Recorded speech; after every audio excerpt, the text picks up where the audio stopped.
Hello అండి, మా village కి దగ్గరలో ఉన్న శ్రీ లక్ష్మీ నరసింహస్వామి టెంపుల్ కి వెళ్ళి స్వామి వారికి యాటను కట్ చేసాము. ఇక్కడే మామిడి తోట చాలా బాగుంటాయి, అందులోనే వంట చేసుకున్నాము. లక్కీగా మేము వెళ్ళిన రోజే స్వామివారి కళ్యాణంలో జరిగింది. ఫుల్ వీడియోలో ఉంది, చూసేయండి.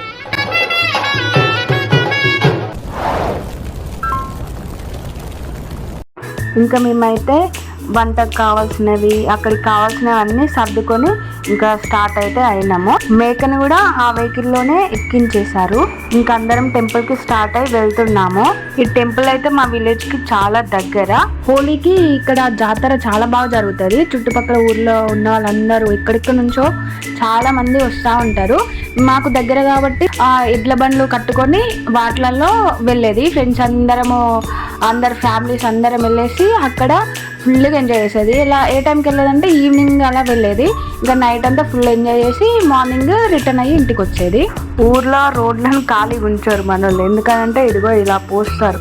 వడ్లైనా జొన్నలు అలా ఎండకి ఎండేటివి ఏమైనా ఉంటే ఇలా పోస్తారు. అవి ఎండిన తర్వాతకి మిషన్కి వేసేసి ఇంకా అమ్ముకుంటారు. వాటితో పాటు మనుషులు కూడా ఎండలోనే ఎండిపోవాలి. రైతుల కష్టాలు ఇదిగో ఇలా ఉంటాయి.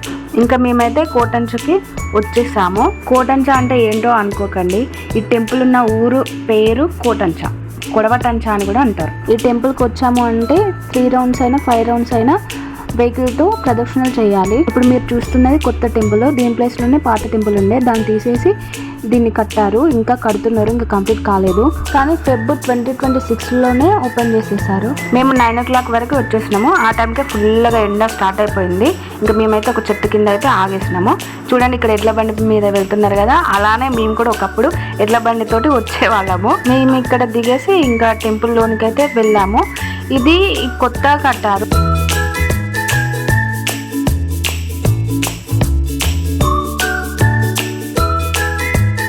లోనికి వచ్చేసి షావ తీసాము. మేము షావ తీయడము అని అంటే ఇక్కడ దేవుడు కనిపిస్తుండే కదా, ఆ 4 వైపులా ఇలా పట్టుకొని గుడి చుట్టూ ప్రదక్షిణలు చేయాలి.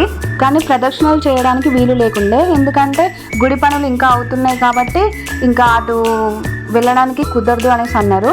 కాబట్టి ఇది గుడి మండపం, ఇందులోనే ప్రదక్షిణలు చేసి దేవుణ్ణి దింపారు. దింపిన తర్వాతకి అయ్యగారు అందరి పేర్ల పైన అర్చన చేశారు. షావ తీయడం అయిపోయిన తర్వాత టెంపుల్కి వచ్చి దర్శనం చేసుకున్నాము. లక్కీగా మేము వెళ్ళిన రోజే స్వామివారి కళ్యాణం జరిగింది.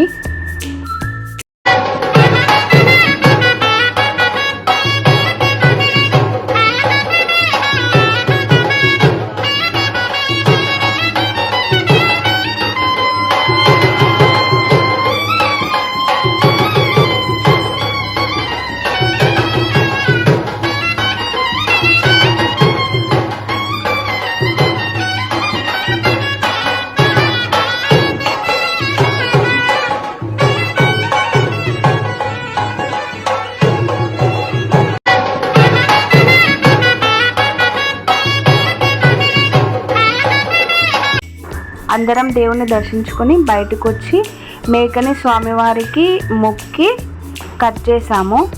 ఇక్కడ స్టే చేయాలనుకునే వాళ్ళు కూడా స్టే చేయవచ్చు. ఏసీ రూమ్స్ ఉన్నాయి, నాన్ ఏసీ రూమ్స్ కూడా ఉన్నాయి. మేము ఏసీ రూమ్ కూడా బుక్ చేసుకున్నాము. కానీ మా బావ వాళ్ళు ఏంటంటే రూమ్ వద్దు, ఇక్కడ మామిడి తోటలో చాలా బాగుంది, తోటలో వండుకొని తిందాము అనేసి అంటే ఇంకా మామిడి తోటకి వచ్చేసినాము. మేమున్న ప్లేస్లోనే పెద్ద బావి కూడా ఉంది.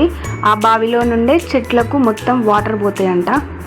తోట అంతా ఒక రౌండ్ వేసినాము అంతే. అంత మొత్తం చూసేసి ఇంకా పెద్ద పరదేసి ఇంకా అన్నీ రెడీ చేసుకున్నాము. ఎందుకంటే మటన్ తీసుకురాగానే ఫాస్ట్గా వంట రెడీ చేయొచ్చు అనేసి ఇంకా మేము ఫస్టే పుదీనా, ఆనియన్, పచ్చిమిర్చి ఇంకా అన్నీ రెడీ చేసి పెట్టుకున్నాము.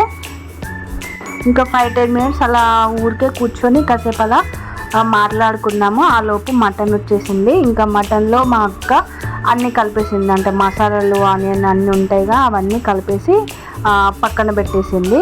ఇక్కడ మా ఖుషి అయితే వచ్చిన దగ్గర నుండి ఇసుకలోనే ఆడుతూ ఉన్నది ఫుల్గా.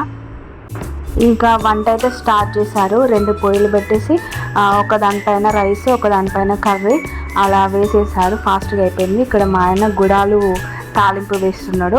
ఇంకా మా హర్ష అయితే ఇసుకలో ఫుల్గా ఆడిండాడనేసి ఇంకా బోర్ కింద కూర్చోబెట్టేసిళ్ళు. ఇంకా వంటలు అయితే అన్నీ రెడీ అయిపోయినాయి, తినడానికి కూర్చున్నాము. ఇక్కడ జెంట్స్ అందరూ కూర్చున్నారు, ఇక్కడైతే మేము లేడీస్ అందరం కూర్చొనేసి ఇంకా తినేసినాము. మేము తినేసరికి ఫుల్ ఎండ్ అయిపోయింది, వేడి కూడా ఫుల్ వస్తుంది అనేసి ఇంకా మేము టెంపుల్ దగ్గర ఒక రూమ్ తీసుకుందాం అన్నాక ఆ రూమ్కి వచ్చినాం రిలాక్స్ అవుదామని. ఆ రూమ్ నుండి టెంపుల్ వ్యూ బాగుందనేసి ఒక క్లిక్ తీసాను, చాలా బాగుంది. ఇంకా రిలాక్స్ అయిన తర్వాతకి ఈవినింగ్ రిటర్న్ ఇంటికి స్టార్ట్ అయినాము. ఈ వీడియో మీకు నచ్చినట్టయితే లైక్ చేయండి. ఈ టెంపుల్కి మీరు ఎప్పుడైనా వస్తే మీకు ఎలా అనిపించిందో కామెంట్ చేయండి. And thank you.